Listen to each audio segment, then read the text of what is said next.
So, most people that I know that are in your camp are also Trump supporters. And Trump is he's atrocious on Israel. I would say he's pro-Israel. Yeah. Atrocious isn't necessarily the word I would use. As is Biden and Kamala. Like, don't you think it's kind of weird that all the powerful parties, that AIPAC has bought 93 out of 100 of our senators their seats, and 3 of the other 6 are already pro-Zionist? Like, why do they have to do that if Israel's stance is so defensible? Why do they have to buy all these people their seats in order to make sure that everyone is pro-Israel? That is targeting the President of the United States, Prince Andrew, celebrities all throughout Hollywood and everywhere else. Why do they have to have Jeffrey Epstein sex on behalf of Mossad? I mean, we're jumping to some conclusions here. No, we're not. I think that's like pretty close to the amount of depth of factual evidence. A, that Jeffrey Epstein was Mossad, and B, that he was running a sexual blackmail operation. Like, I've got books and books on that. I could go on that for hours. Straight up to, like, Monica Lewinsky. You remember Monica Lewinsky? This is a good example of one that surprised a lot of people. Monica Lewinsky was Jewish, right? And so it sounds like, oh my god, fucking Jewish conspiracy theory, right? Monica Lewinsky, so Bill Clinton was Jeffrey Epstein's, one of his primary targets was Bill Clinton. Jeffrey Epstein visited the White House 17 times during Bill Clinton's presidency. They were very close. He helped set up the Clinton Global Initiative. Clinton was clearly, like, he's been accused directly by Virginia Giuffre, went to the island on the plane.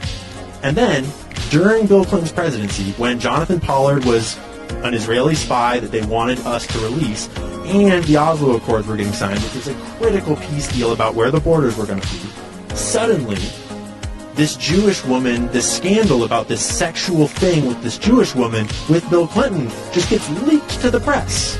She's been giving him blowjobs and having phone sex with him, right?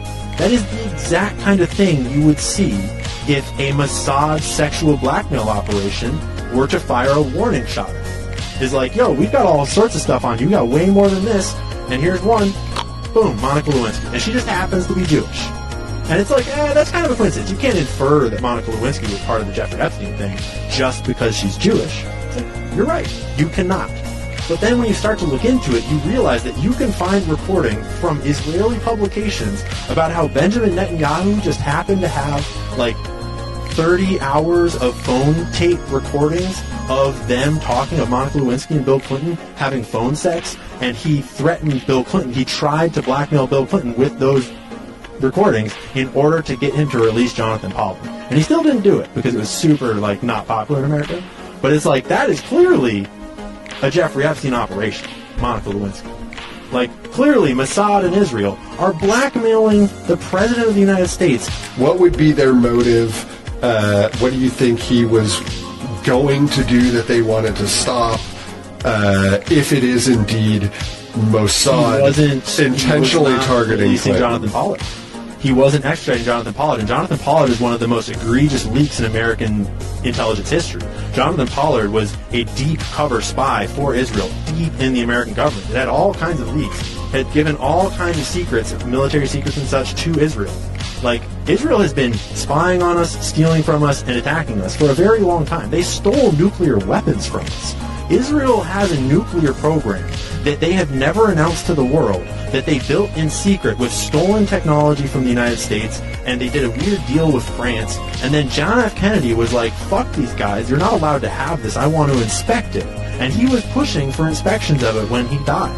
And to this day, Israel has nukes that are officially, they don't exist, but the whole world knows they exist. And they have not signed the treaties that everyone else has signed, because they should, right?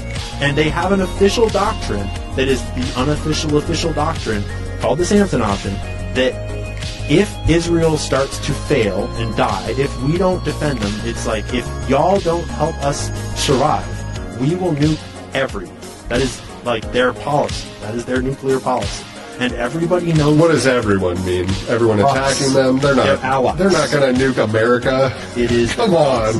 Look it up.